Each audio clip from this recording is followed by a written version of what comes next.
Good afternoon from Glasgow, the 29th of August. It's 15 degrees. We're currently walking towards the Barras, the Barrowlands market and the Barrowlands ballroom.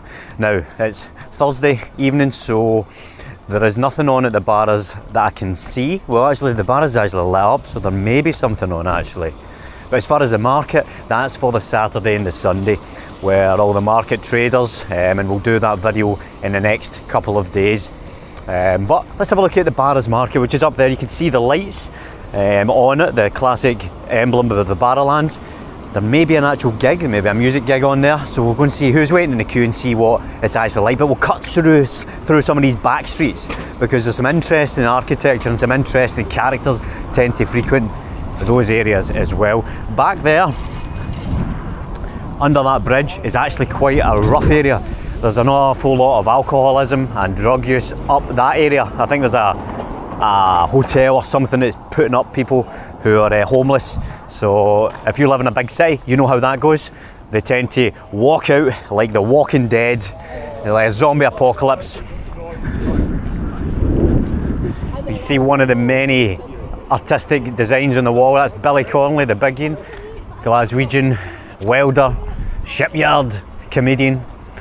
Sadly has some kind of degenerative Parkinson style disease at the moment, but he's doing well. The big one, very funny guy.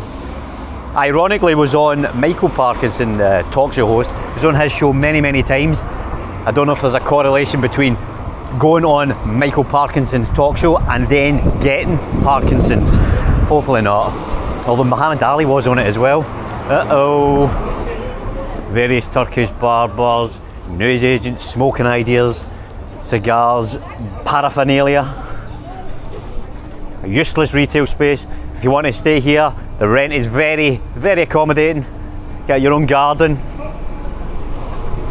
Little chip shops. You've got to question though, when you look at the back of here, how unhygienic it must be at the back. So if you're eating anything in these areas, it'd be a little bit sketchy. So let's cross this road safely and have a look at what's happening in the Barrowlands ballroom. Oh, there's something big on, I can see it already. Some gig. But as you can see, the place is quite run down. I mean, this is at the heart of the city centre. Notorious Barrowlands ballroom, over 100 years old. David Bowie's played in it. You get fruit stalls and various different things. Glasgow Superstore, tobacconists, vapes, laptop fixing places to get your lashes done. It's all very deprived, isn't it? Little coffee shop, I think that is. That's actually nice. I've been in there, it's very nice. But it's new, so it probably won't last that long. I know I'm being quite negative here, but it's just the way it is. Turnover is high. And the buildings are in a bit of a disrepair. Glasgow City Council, they really don't care for the buildings the same way Edinburgh does. And they seem to not care for the people much either.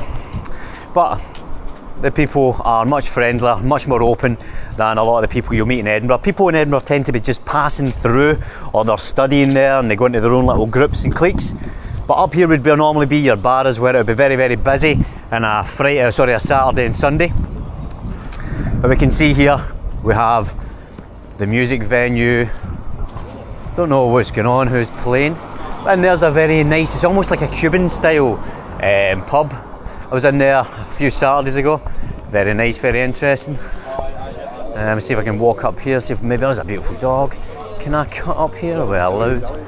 Yeah, so we'll cut through here. People waiting in the queue for some. Now it's obviously something to do with the young team.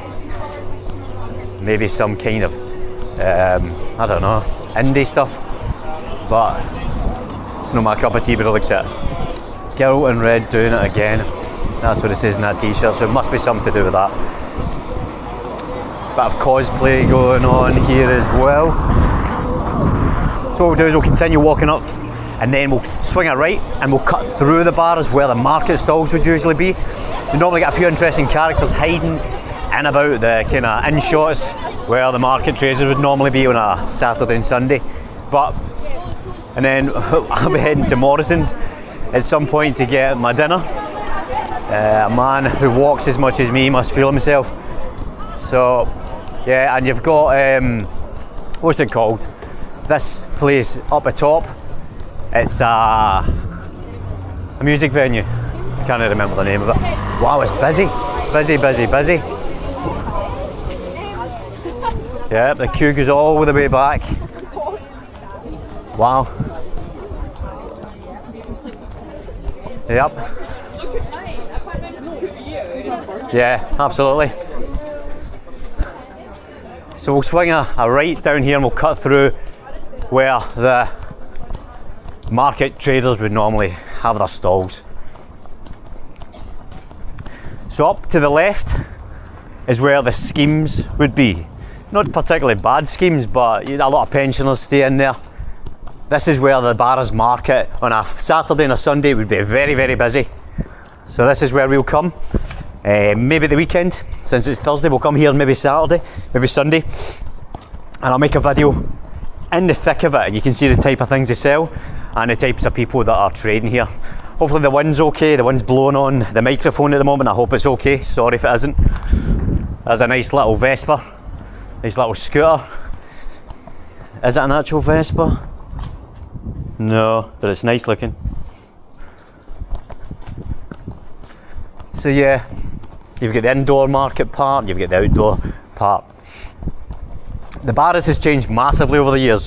When I came here maybe 30 years ago, the Barras was a very different affair. You had a lot of illegalities and different kind of tobacco and Viagra and various different things being sold. Nowadays it's much more gentrified and it's selling potpourri and sculptures, which is nice to a degree, but it has lost a little bit. So it's got a kind of beer garden type thing in there. Oh, it's a birthday party, it's a 10th. I'll not intrude on a 10th birthday party, that's not appropriate. So, especially with a camera. In there's a beautiful little, the square yard, that's excellent in there. It's got war memorabilia, helmets and various different things in there, locked up. There's a lot of antique sellers and various things in there, in the cartwheel. Vintage antiques. It's a good place to go if you want to buy some trinkets and coins and things like that.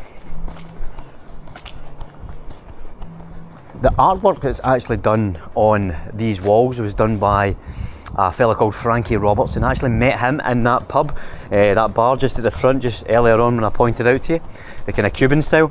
And he has a traumatic brain injury, but his art is fantastic, and he played a role in developing and decorating the barrels. So, and he dresses, if you see him, if you're in Glasgow, he looks like a real life wizard. His clothes and his hair, and he's first time I seen him, he had bright orange shades, a big long fur coat, a pair of shorts on, a cane, and he was smoking a big herbal cigarette, let's say. So yeah, that's the entrance to the Barras at the back. That's the entrance to the Barras at the front, the main entrances and exits. So we'll head back out this way because there's nothing much going on here. There's a Celtic bar there. The Barras, this area it's called the Carlton, is very like Celtic orientated. There's in Glasgow, if you're from Glasgow, you know exactly what I'm speaking of. If you're not, then there's the two main teams in Glasgow, Rangers and Celtic, and they both don't like each other, let's say. So Rangers are blue, Celtic are green, and there's a lot of green here obviously, but there's a lot of Celtic shops here. Celtic Park, their football stadium, is that way about a mile. So yeah, if you're a Celtic fan, you go in the pubs. If you're a Rangers fan, you probably shouldn't, especially if you're wearing a blue top. But yeah, it's an interesting wee day out. It's just a little short walk, but we'll take a further one deeper into it when it's busier on Saturday or Sunday. But thank you very much for joining me in this short walk. And I hope to see you subscribing and liking and joining me on tomorrow's. All the very best, my friends.